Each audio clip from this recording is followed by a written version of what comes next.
By all accounts, Pokemon should have crashed by now, though it hasn't. And I think the real reason has nothing to do with supply or demand or hype cycles, but it actually comes down to something much deeper, and that is that Pokemon is comfort for so many people. As of right now, literally, it feels like every single person you know is investing in Pokemon cards and collectibles, or at least considering it, or they've gotten some more interest in it. And I am seeing so much of a heated discussion around the whole collectible investing world. Though, if you truly look at the prices and the data, there really doesn't seem like there's much argument against investing in collectibles with how they've performed in recent years. And I think there's a far bigger discussion that needs to be had here.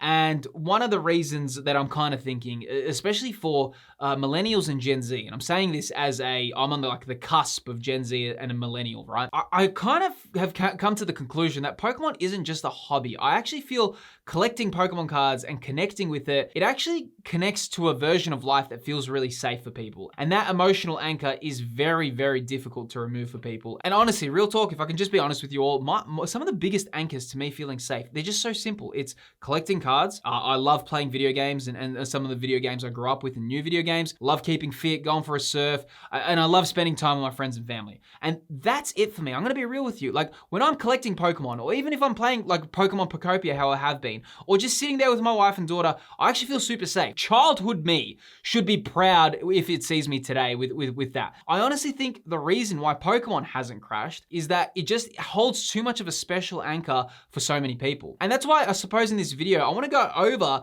the prices of Pokemon products, and you can see it in the market in real time. And I just wanna showcase how strong the market's been for Pokemon and explain it through a bit of a different lens. I mean, honestly, this video is a little bit more from the heart than usual because I think it's just really interesting to see how resilient like Pokemon collectibles can be. By the way, man, it is hot. Like I am sweating right now. It is so humid. It is ridiculous trying to lose the chub, and it is hard. I feel like I just get so much more like exhausted when I'm doing this, but I'm told my audience this because I want to be held accountable. I'm just sick of it, man. I'm sick of being just always yo-yoing, you know what I mean? Hard day, get the pizzas, get the Ben and Jerry's. No, dude, I'm so over it. I'm like legit, man, I'm so over it. But nonetheless, I do want to kind of talk to you about Destined Rivals and show you how crazy it's been.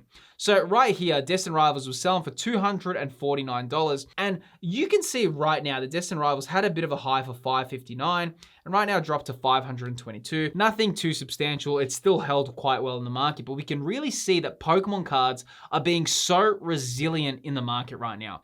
They are not stopping or slowing down whatsoever. In fact, they are going, it's so counterintuitive when you think about it, because right now you'd be thinking, hey, Pokemon cards, they have no intrinsic value. But no, people don't see it like that. And that's why when people go, hey, it's just the supply, hey, it's the demand. Yes, those things matter, but I also feel like right now, millennials and Gen Z, we're holding on, man. We're like, no, this means so much to us. I just feel like people just have found so much connection. And even me, like I said, like I feel so, like when I'm just playing some Pokemon Pocopia, or even how I was playing Final Fantasy VII Rebirth the other day, I'm sitting there with my family. I feel so safe, man. To me, I just feel comfortable. That is such a nice feeling for me. And I feel like a lot of people are in the same boat. It's like, no, you know, whatever, like growing up, I had crazy aspirations. I had like all these insane things. Oh, this is what I want to do. And look at me now. I make videos on Pokemon cards. How cool is that? I mean, kid me would be proud. I mean, I should be proud of myself too, right? And also, hey, if you have been enjoying the video and if it's your first time on the channel, I just want to say hi and welcome. My name's Phil and I've been making content on YouTube for more than 2 years now. If you have liked the video, definitely feel free to subscribe. It's always awesome seeing new people on the channel. Now moving on here, another one that's wild, right, is the 151 Ultra Premium Collection, which was selling for $346. Went all the way up to $616, and we did have that drop last year, and it went down to $509, which is rare for sealed product to drop. Though again, we can see right now it has reached the new high of $926 US. Crazy, right? I mean, this is, everyone is like, no, Pokemon cards are still bullish. No matter what, people are just so heavily connected to them, and it's such an interesting time to be in the hobby. I really feel this year in particular is so, because a lot of the people that said, hey, if you invest or in collect, I love collecting, trust me, like in terms of the investing and collecting, to me that line is so blurry right now, because I feel like it's changed so much. Even though a lot of people love collecting, I do feel that a lot of people also, if they're going to spend, don't worry about that 151 UPC, but if you bought the Charizard 151, like the single, people don't really want that to really drop too much if they fork out 400 US. The landscape has changed so much. People just aren't comfortable with that anymore. Whereas when I was buying cards for 50 or 40 US, I would be like, I was apathetic to it. Whatever, it drops in price, I don't care. But when you pay $400 for something, it can sting, man, if that drops to 120 or 150. And like, I think Dragon Ball cards, like I mentioned in another video, I think people are now realizing that with Dragon Ball, because they were all selling for $15 and $12 a lot of cards. People didn't care about buying them. But a lot of those cards, and you can see that video where I explain that, a lot of those cards that were selling for $15, you know, 20 bucks, they've all spiked to 150, 180 US. Now people are like, wow, like if you buy it for 180 US and it drops, yeah, that's gonna sting. So people are just a little bit more cautious now and they don't want it to drop. Like people do want it for their collections, but also like they are a bit more particular with these cards too. Now also, while looking at these prices, one of the most important things that you can do is track your collection, and the Collector app are the leaders for that, and they are also the sponsors of today's video. Now, Collector is one of the best ways to track and manage your entire collectible portfolio. So honestly, you can say goodbye to the spreadsheets if you've been using them. Now, Collector is far more than just a collectible tracker. It's actually a really good research tool as well. For example, if you are a pro member, you do get access to the set analytics section. Here you can see a Pokemon set and it provides you a volatility score, and it also provides you a full rarity breakdown of the set along with the top market movers of that particular set. Now, as a pro member, you also get access to the Max tab. This is by far one of my favorite tools, as you can actually extend the pricing data past the 1 year view. This means you can get a real long-time overview of the hobby. And if you do love going to card shows, one of the best tools is the Trade Analyzer. Here you can actually place in what you're offering versus what you'll be receiving, and it will let you know if it's a fair match based on the current market. You can find all the details to download the Collector app in the video's description. A big thanks to Collector for always supporting the channel. Now let's get back into it. Now, interestingly, I'm just going through like the premium collections that I found these super interesting, but the Prismatic Super Ultra Premium collection here was selling for $208, went up to $323, dropped to $246, and right now selling for $360. It looks like a pretty close to a new market high. Pretty much when it released last year, it was selling like just like banana pricing. People were just like, whatever, I'm gonna pay crazy exorbitant prices straight away. But then again, you know, selling for $357. And again, these are all these things. A lot of people would say none of this would hold. A lot of people have said, hey, a lot of these cards are, it's like there's no chance that sealed product can hold with all these people investing in it. And you know what's funny? People said that when I was buying like Chilling Reign, and I remember I was on forums reading about it, and I was talking about Crown Zenith, and people all said investing in Pokemon cards right now is so stupid. The sentiment was, don't do that, because modern's going to be worthless. And look at that, Fusion Strike, Lost Origin. I haven't checked prices recently, but I think they're all close to $1,000 a booster box, right? So there you go. And people don't really say that anymore too much. Like people are looking at 151 ETBs. Can they become $1,000 ETB? Maybe. And it's like where is that brake pedal? Because when you really think about it, and if you actually looked at it from logic, and this is why I say investing in collectibles is a way different thing than anyone. You have to be you have to have a really good feel of how it works, because I use Zelda the Twilight Princess as a good example, because that game to me was always interesting, because as a kid, I remember like the Zelda Twilight Princess, it came out on the Nintendo Wii and it came out on the Nintendo GameCube. Now, at the time, everyone bought the Nintendo Wii version. But now if you wanted to get a sealed copy of the GameCube version of Zelda Twilight Princess, dude, you are looking at crazy prices. And the reason for that comes down to everyone was buying the Wii version. No one wanted to buy the GameCube version because everyone was like, no, we want the updated version. And not many people actually bought a GameCube either. Everyone bought a Nintendo Wii. And that's why logic doesn't make sense, because collectibles can just, they have a mind of their own. And that's why, like, with all these collectibles that a lot of people are investing in, they don't really follow just natural tendencies. People would be like, hey, Pokemon cards are all dropping, they're crashing, everything's going to zero. But no, it's actually saying, no, this is our comfort. This is where we feel safe. This is what we like, myself included. Hey, I feel comfortable with this. I'm not gonna let this go. And a lot of people share that same value. I mean, unless you need to, but right now, it's just so interesting how they work. Now, looking at the Charizard UPC, here's an interesting one as well. It was selling for $255 US. Right now, the Charizard UPC selling for $493. This one took such a long time to climb, but it eventually got there. And I remember that I bought Charizard UPC. I think I bought it for $100 US.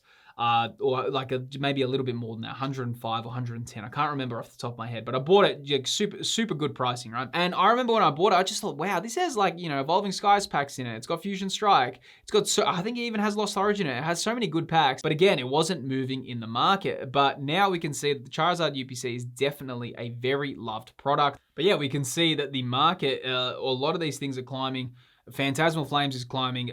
So many things are just going up in price. Like I said, Phantasmal Flames, there you go. It was selling for $217, did have a low. Right now selling for $343. So that's brand new. Like in my, like if something came out in November last year, you would say that's new. That's like that is wild, right? It's just gone up. And the pre-ordering your sets right now is so important. And I spoke about it before in an earlier video, but the thing that you, like, everyone should be able to, what I've noticed so far, that if you are early when the pre-orders get announced, you should be able to buy 1 or 2 booster boxes from a store. The reason why is because a lot of stores have purchasing limits now, and that is probably one of the only windows you'll get to be able to buy things for retail price at the moment.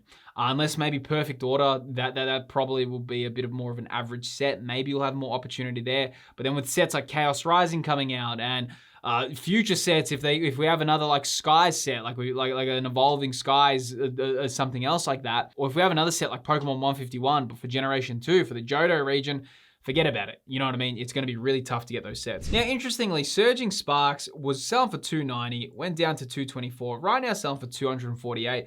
To be honest, man, like Surging Sparks to me, that's crazy to see at that price point because I actually, and I'll show you in a second, but Stellar Crown is actually, I think, more expensive right now than Surging Sparks, which is wild because when Surging Sparks came out, everyone was like, nah, this is going to be do you know what happened with Surging Sparks?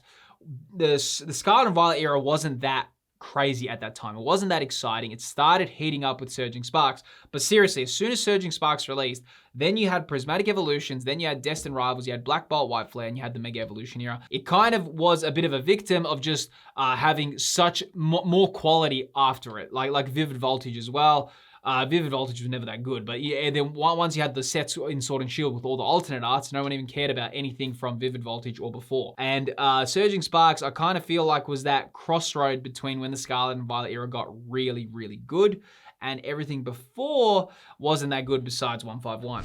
And here we go with Stellar Crown, right now selling for $295 US. There you go. And it was another market high, $286. So Stellar Crown, I think, yeah, that's the highest it's been in the whole market, $295. And that's wild because Stellar Crown, a lot of people, like I did my tier list video and I remember I didn't rate Stellar Crown that high, but one thing that's happening with Stellar Crown at the moment and something that is causing a bit of a shift with it is the illustration rares of the Bulbasaur and the Squirtle have definitely become very much in demand and they're pushing the price up, I feel, for Stellar Crown. And it's becoming a little bit like for a set that was considered really boring, those 2 illustration rares are phenomenal and they've really pushed it up.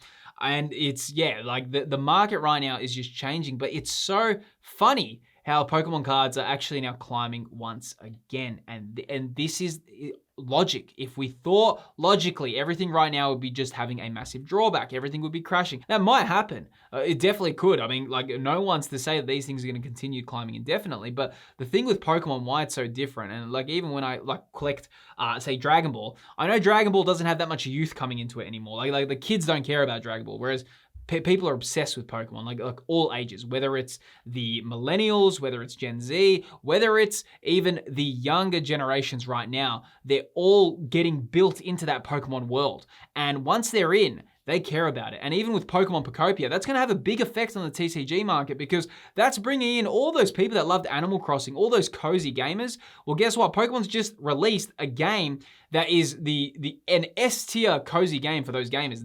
They're all gonna migrate. They're all gonna want to learn about the collectibles. People are learning about how to collect Pokemon cards, and they're entering this world. So it's truly a resilient market, and one that I'm really proud as well to be able to have made this channel and speak to you all about this because. It's a tough time. I get it. Like when you enter this world, you're like, what do I do? You don't want to overpay. There's so much things going on. But I think my biggest advice, especially if you're watching this right now, is just go with it, flow with it, man, because it's a great hobby. It does have it gets painted in some ways. Obviously, sometimes you see the videos online of the scalping and all those problems, but that's a small minority. in terms of the community, and I know it because I've got my Discord channel, I speak to so many people, the community I've built here, I can see it's really good people in this hobby, and that's a majority of people are good people.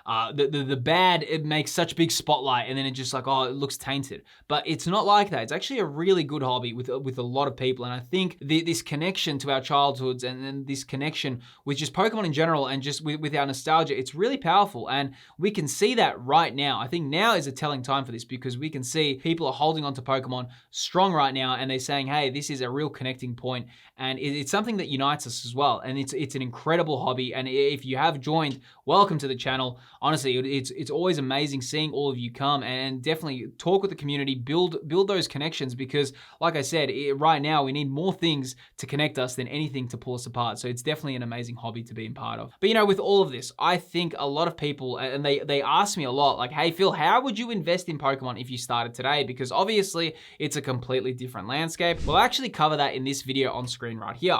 Within this video on screen, I go into how I'd collect and invest in Pokemon if I started from scratch today. If you're interested, click the video that's appearing on screen. Don't forget to subscribe to the channel, and I'll see you on the next video.